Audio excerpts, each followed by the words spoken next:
Galatians 2. Then 14 years after, I went up again to Jerusalem with Barnabas, and took Titus with me also. And I went up by revelation, and communicated unto them that gospel which I preach among the Gentiles, but privately to them which were of reputation, lest by any means I should run or had run in vain. But neither Titus, who was with me, being a Greek, was compelled to be circumcised. And that because of false brethren unawares brought in, who came in privily to spy out our liberty, which we have in Christ Jesus, that they might bring us into bondage, to whom we gave place by subjection, no, not for an hour, that the truth of the gospel might continue with you. But of these who seem to be somewhat, whatsoever they were, it maketh no matter to me. God accepteth no man's person. For they who seemed to be somewhat in conference added nothing to me. But contrariwise, when they saw that the gospel of the uncircumcision was committed unto me as the gospel of the circumcision was unto Peter, for he that wrought effectually in Peter to the apostleship of the circumcision, the same was mighty in me toward the Gentiles.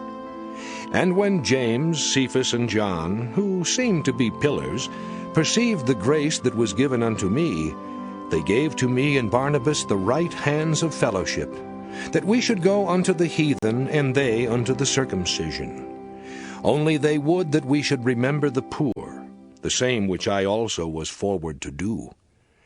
But when Peter was come to Antioch, I withstood him to the face, because he was to be blamed.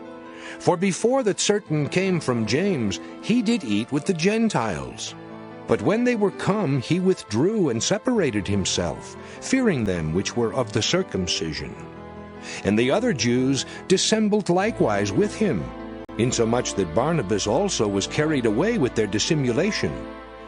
But when I saw that they walked not uprightly according to the truth of the gospel, I said unto Peter before them all, If thou, being a Jew, livest after the manner of Gentiles, and not as do the Jews, why compellest thou the Gentiles to live as do the Jews?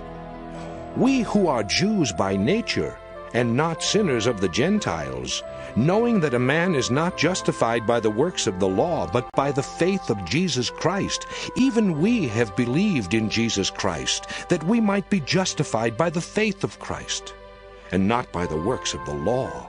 For by the works of the law shall no flesh be justified.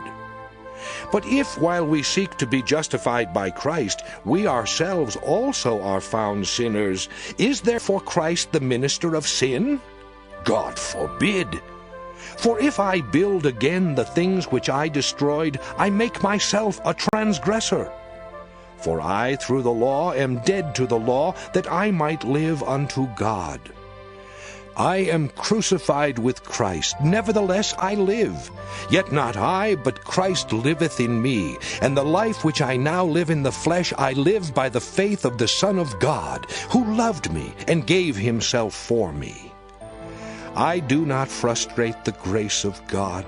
For if righteousness come by the law, then Christ is dead in vain.